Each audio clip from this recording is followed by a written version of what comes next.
Alan, thank you so much. I'm very happy to see you today. Thank you for much for joining. And actually, I will announce the topic and the idea of our interview and conversation, because we actually talk a lot with traders, logistic companies, with representatives of all segments.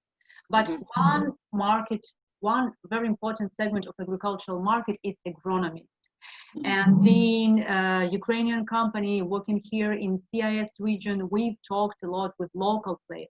And you are a unique person by many reasons. And one of the reasons why you are so unique is that you, the person who has 35 years experience in agronomy, and that this experience is international. And you have, from these 35 years, you have 12 years experience doing agronomy, agricultural agronomy consultation here in Russia, Ukraine, in former Soviet Union. So you have that rare example of how it's possible to realize global experience in our conditions. So that's why I wanted to talk to you today and mention some global trends, some local trends, and I want you to share your vision, your understanding of local agriculture. So thank you so much for joining. And just great. Yeah. Your CV to your bio, just add, because it's interesting. You know, Svetlana, when you were saying about unique, I was at a conference in Arizona 2 years ago, and I met this guy. I was very fortunate to be allowed to sit for dinner with him. And he was a farmer, and he had, they introduced him and said he had 65 years farming experience. And I said, you know, sir, I am so honored to be allowed to sit next to you for dinner. I cannot believe anyone who has 65 years of farming experience. And he said, no, I need to tell you, I have 65 different experiences. Yes, every new crop is completely different one. Yes, I absolutely agree. Yes. So my first question is about, we talked to you before, like it's very interesting that here in Russia, Ukraine, Kazakhstan, ex-Soviet Union, we actually almost don't have this profession, this institution of international agronomist advisors or consultants. In USA, they have its licensed activity. Some other countries have its licensed or no licensed, but it's separate kind of business that persons come every time to different farms, being independent, being not biased to that farm, and give advices. And both approaches, as we have here, when agronomist is in that farm and he knows this every second, every piece, every inch, every piece of soil, and the person who is experienced, who visiting different farms, who have this different cases, both approaches have pros and cons. What do you think? Is it possible that in future Ukraine and other countries will get this segment of the market? And how do you think, is it good for farms not to use independent consultants? And you have been consultant for a couple of big agricultural holdings. So tell me your experience, why you have been invited, and what was your perception here when you came as international independent and foreigner consultant here? Well, there's two sides to that, and that in Western Europe, many of the farms, they use an independent consultant who will come and give them advice, but they don't have anyone on the farm who is doing that same job. So it's a different scenario.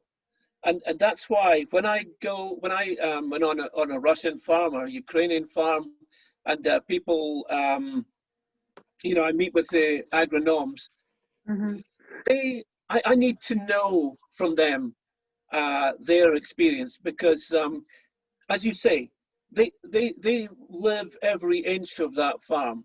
So that's the difference. And when you come to agri holdings, where there's 50, 60 agronomes, it's very useful to get them all together and get them to tell you their experiences and understand the things that they are doing and the limiting factors to crop production.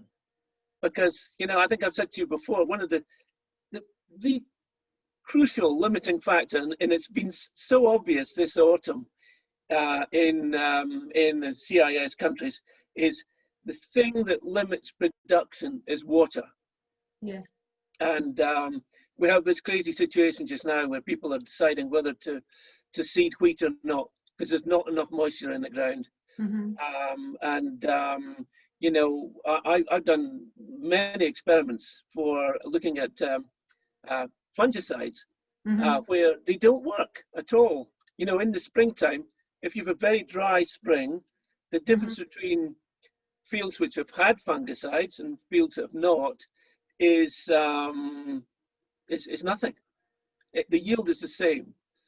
And then the farmers have to say, wait a minute, I've just spent, you know, $60 to $100 on fungicides. Why? Because because you had a discussion with people in the distribution network or from manufacturers, and you know, this is something I think that people are becoming a lot more clever at. It's understanding, you know, when to go and when to keep the money on the farm. But talking about the current untypical and very, very, you know, stressful situation for farmers with this very dry autumn, what is your estimation? How could increase costs for planting campaign, for winter crops campaign in Ukraine because of this weather, because of the delay, because of maybe extra measures for some extra? So it will not only delay, but it will also could increase the cost of the campaign. Yeah. And I think sometimes people need to make a decision as to whether they are going to seed or not, because you know, the last few years it's been so there's been so little snow cover. I mean, that's where most of the precipitation comes from. So farmers are some of the finest risk managers I've ever met in my life. They look at the thing and they make a decision.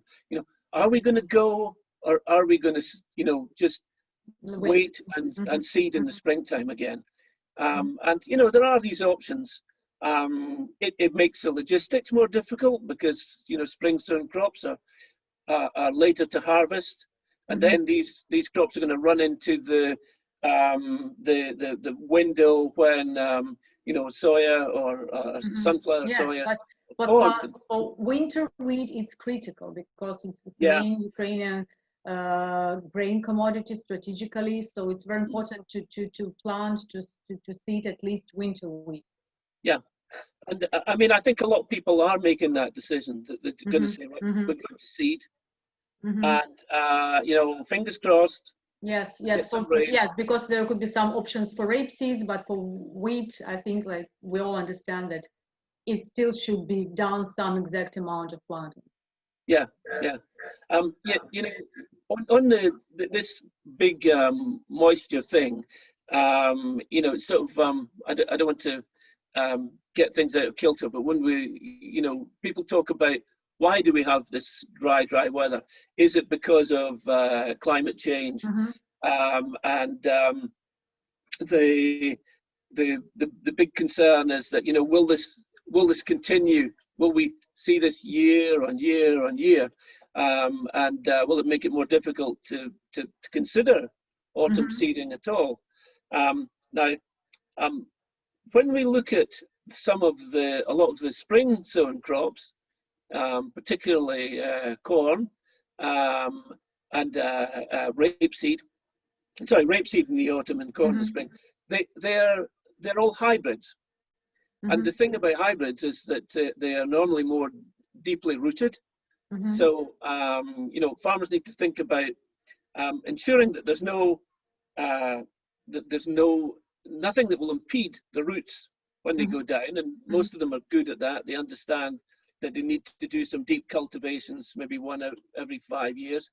And then when they start to seed, we see the deep rooting that can come from hybrid oilseed rape and from corn. Now, there's a lot of work has been done on hybrid wheat as well. And I've actually done some experimentation in Ukraine on hybrid wheat, which was very encouraging. Because again, you know, I don't think people realize that, you know, the roots of wheat can go down 1-2 meters if they got the chance. So current situation could attract more attention to the quality of used seeds, especially for wheat. Yeah, yeah. And so that might help. Also, when you look at very, very dry countries like, you know, like Australia, they do strip till and they do no-till. You know, they're trying to reduce the disturbance of the soil so you can keep more moisture inside. And you know, I have to say that it surprises me sometimes when I go to Ukrainian farms now, and people are so proud to show you the fact that they have a plow. You know, they're plowing huge areas of land, and it kind of concerns me a bit. And I think, why are you doing this? You know, in wet countries like where I live, you know, in Scotland or in Denmark or Sweden, they plow a lot of soil. They invert the soil, and you say, well, why are they doing that? They're doing it to try and lose moisture. That's not a requirement in Ukraine or Russia. You want to keep all the moisture you have. So maybe moving even more from the minimum cultivation, the cultivation type systems that have been used just now, to something where you basically just put the seed in the ground, make a small slit, and keep the moisture locked inside. Keep the moisture, yeah. And one more question, as we talked, as you might know, in Soviet Union there was quite developed irrigation system in the south of Ukraine, and we see that last couple of years some countries like Kazakhstan, for example, they're trying to rebuild, renew, and make this system, asking government for support, having some international, you know, cooperation. I know that Kazakhstan is trying to do that. In Ukraine, we have a lot of talks, especially the last couple of years, when we really see that weather is getting drier and drier. So how do you think could be irrigation as a national state program? Because we all understand that without support of government, it won't be possible. Also could be good reply to the challenge, especially in the southern regions like Odessa, Kherson, Nikolaev. Yeah. Well, I mean, yeah, of course, because when you look at some of the people talk about the best land. They think the best land is in West Ukraine, but you know, in reality, some of the really good land is actually in East Ukraine. You know, Sumy region, and really nice land, but normally the moisture levels, the precipitation levels are even lower. Now, when you go to the United States and you see, you know, you're flying over and you're flying into some of these places like Nebraska, Iowa, Illinois, and you see all these huge pivot irrigation systems. Yeah, of course. And, you know, you go further south in the US to Arizona or New Mexico, and they have huge channels. You know, in Arizona, they supply huge areas of what was desert with moisture from the Colorado River and from up near the Hoover Dam. I mean, you know, this water goes for a long time. Yes, with the right infrastructure, that could happen. And Ukraine's got some of the finest land in the world, beautiful deep land. If it got the moisture, look out, everyone else. I agree. So we just found of, you know, solutions possibly could be used as a reply to the challenge we're facing. It's more attention to seeds quality, use for planting, especially for winter crops. It's irrigation as possible, and it's changing of way people process soil. Yeah. Make it less opening less, and keep the moisture inside the soil locked as more as possible. Yeah.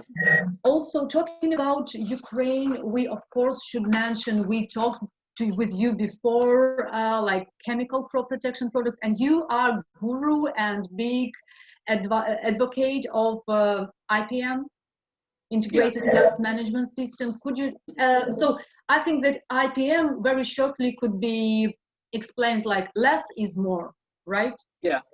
So could you very shortly tell what it means and just give some couple of arguments why it's a cool thing and could be used in Ukraine or Russia and this part of the world effectively too? Yeah, well, you know, many times people talk about, when you talk about IPM, you talk about reducing the amount of inputs usage, crop protection products that are required to deliver the job. Many people say, as an argument against this idea, is that if you reduce the rate of let's say fungicides, you reduce the rate of fungicides, you increase the risk of resistance. And actually, the opposite is true, because if you think about if you don't use it, yeah, you apply a high amount of product, what you do is you take out all the easy to kill spores of the disease. So the really nasty ones, the ones that are more difficult to control, they then breed and they cover all the leaves and make it much, much worse. So my argument is no, for particularly for fungicides, reducing the rate is not a resistance issue. It's actually a way of ensuring that the control is much better. Now there are you know, these discussions about products other than traditional agrochemicals, like biostimulants, and you know, I've done some work on biostimulants where you can see the performance with a lower rate of the fungicide plus a biostimulant producing the same result as the full rate. So there are issues there, and actually, you know, I mean, Ukraine is just on the border with the EU, and you know, we have this issue of the Green Deal and the food to fork, and the idea that this came particularly from France. They wanted to reduce pesticide use by 50%. To 2030, yes. Yeah, and this is something that fits in so nicely with the idea. Is it real to meet this target in 10 years, in 9 years, in France, in Germany, in UK? How do you think? Oh, I think the pesticide reduction could happen very quickly, you know, if there was the will to do it. But you know, there is this issue again about the French government. They thought that they made the decision that within the food to fork, the way to make this thing happen is to separate supply from advice. Now, I could think that people will watch this video and think, well, he would say that anyway, wouldn't he? You know, he's an independent consultant. You can say whatever you want. No. But the concern for some of these countries is that they do not have the infrastructure of independent advisors to deliver the advice, because most of the advice, you know, for example, in France, you have the cooperatives, you have the big distribution networks, they have the advisors. So my concern is that governments may want this to happen, but if the people are not there to implement it. But who will teach people to use these biologicals instead of chemicals? Because for chemicals, we already have well-educated staff, distributors, agronomists, and it will be like completely new thing, which will be very difficult to get accustomed very fast. It will be like experimental thing. Yeah, but you know, people move within an industry, and if the will is there, and if the yes, and some governmental support, some subsidies, some educational financing. Yeah. So 9 years is possible. And people will move from the big ag chem companies to the bio stimulant companies if they have a good job. Yeah, yes, they'll go. Yes, and why not? It's same plant, just a little bit different kind of, you know, product, and the idea is the same. Yeah. My question is also, you've been to Ukraine for many years already, and you've seen that for all those years, the yields for main crops in Ukraine is increasing, especially for corn, for sunflower. It's always a question for me when I make a presentation somewhere, people asking, seeing this, you know, diagram, like, where is this, you know, roof? When the yield, when is the maximum of the yield? So for your estimation, just how many, 5, 10, 15% potential of yield growth for main crops in Ukraine we still have? You know, taking into account the challenge of the changing climate for corn and sunflower, for example. Yeah. Well, I mean, the easy one for me to answer is wheat, because you know, you look at the a few years ago, the world record of wheat was 12, 14 tons. Now it's 17.5 tons. So when you talk to the people in academia, they now say that the theoretical maximum for wheat is 20 tons. Yeah. So they moved it up. And plant breeding will constantly push this thing away from us. You know, they'll always be saying, oh, it's going to be higher and it's going to be higher. And it's finding a way of getting the average. You know, when I started working in Ukraine, yields of wheat were 2-3 tons a hectare. Now, you know, the average is probably near, you know, 4.5, 5. But there are many good units which are producing in maybe not in this year because it's been too dry, but in you know, in good years, 6, 7, even 8 tons a hectare. Now it pains me to say this. Some room to grow, but we need support of weather. Some other, you know, maybe government, at least they don't make any new, you know, difficulties for farmers to operate. So and also variety selection, because you know, initially the Ukrainian varieties, the old Soviet varieties, weren't good, and we brought in German technology, German varieties, and the yields rose. The thing I'm really happy about is that the Ukrainian institutes have actually raised their game. So now the best Ukrainian varieties are challenging the German ones. That's the way it should be. Everything should happen at home. One more question. You also mentioned that you're a soil health expert, and taking into account that we before talked that Ukraine has unique soils, and it's one of the main, you know, advantages of our agriculture. How you could estimate current situation with soils quality and comparing to 5 years ago? Is it increasing? Is it same? And how is situation with current soil health in Ukrainian agricultural units? Yeah, well, I think the soil health is better. I think people understand the importance to take need care of what they need to do.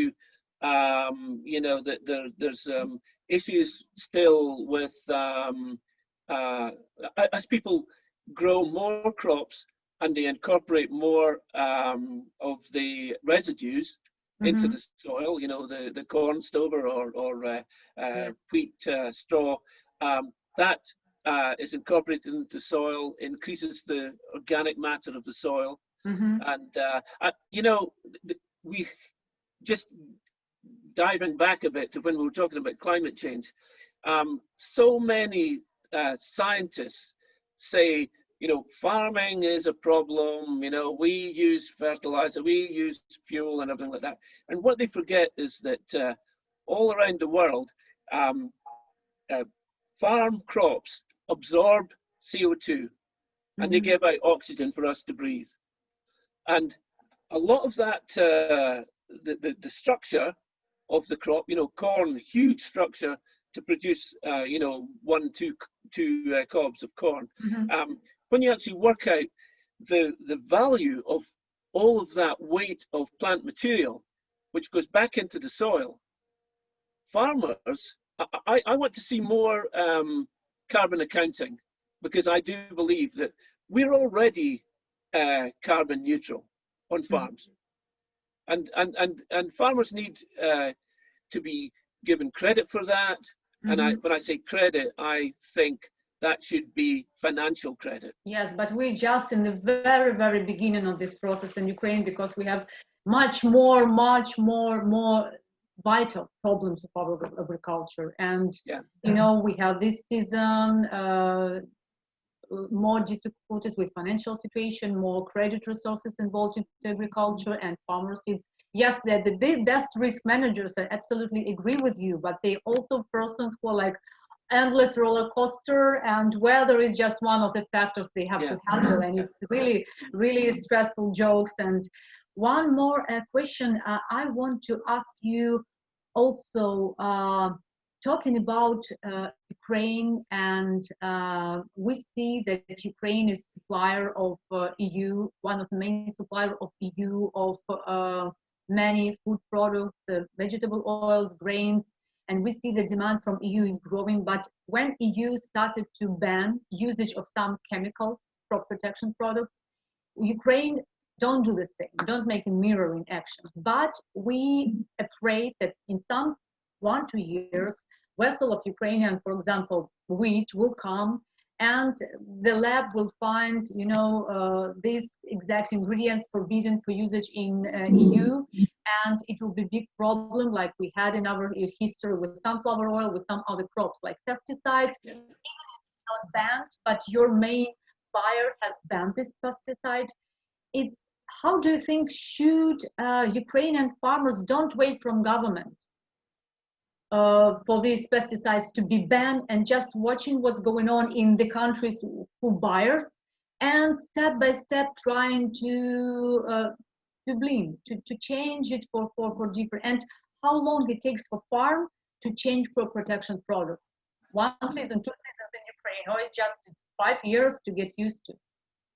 How fast it could happen, and should they do that? Just advice as an advisor from European point of view, because I could change. I think that this is like not direct signal, but if you want to be competitive, you need to watch. Well, it probably is a responsibility for government as well to look at how products are being exported. You know, what the demands of other countries. But you know, it's back to this thing. The buyer is king. So, you know, people need to look out. If someone says, I do not want this in my wheat or corn or whatever, then you have to react to that. And, you know, probably the prime example is chlorpyrifos, which was banned in the UK in 2016. It's now banned in the rest of Europe. Now it's going to be banned in the US in 2 years. So, and it's California, it's already, right? Yeah. Always in California. California wants to always do something first. But the point is that when you see the writing on the wall, when people are doing this, you have to say, we need to find a different way. We need to, you know, work without this product. I think that's the way to go. The big concern I have is that how does agriculture work without glyphosate? And it's a huge problem all around the world, particularly in the United States, because all of the crops, you know, the corn and the soya, is all GM ready. So we have an advantage there, that we don't have to, you know, think about that. We've got other forms of herbicides. I mean, this is going to go on and on and on, and the green lobbies around the world will ask for more and more products to be removed from the system. And we have to just, you can't fight it. We have to accept it and find a way of making our production good and safe and healthy without without these active ingredients. My question is a little bit futuristic, because we know that global agriculture have had several agricultural revolutions, which was the beginning of new stage of development. It's those what we all now standing on the edge of the new agricultural revolution, fourth, third, it depends how you calculate. On your opinion, what it will be? Drones, robots, biologicals, or precision farmer? So on your just very professional opinion, and you have this global trends because you work, what should change and what could be the next agricultural revolution, just in a couple of words? Less chemicals, more robots, I don't know, precious farming when you just so much, you know, adjusted to exact piece of land. How do you think what it could be? Just very yeah, you know, the thing is, you've actually said it. It's all happening. We're going to see less pesticide. We're going to see more biostimulants to back up the pesticides. Pesticides. We're going to get more clever at understanding when pests are a problem and when they're not. You know, some for example, some aphids carry viral diseases, but because the aphid's in the crop, if it doesn't carry a disease, then we don't need to remove it, because it's not taking the yield down.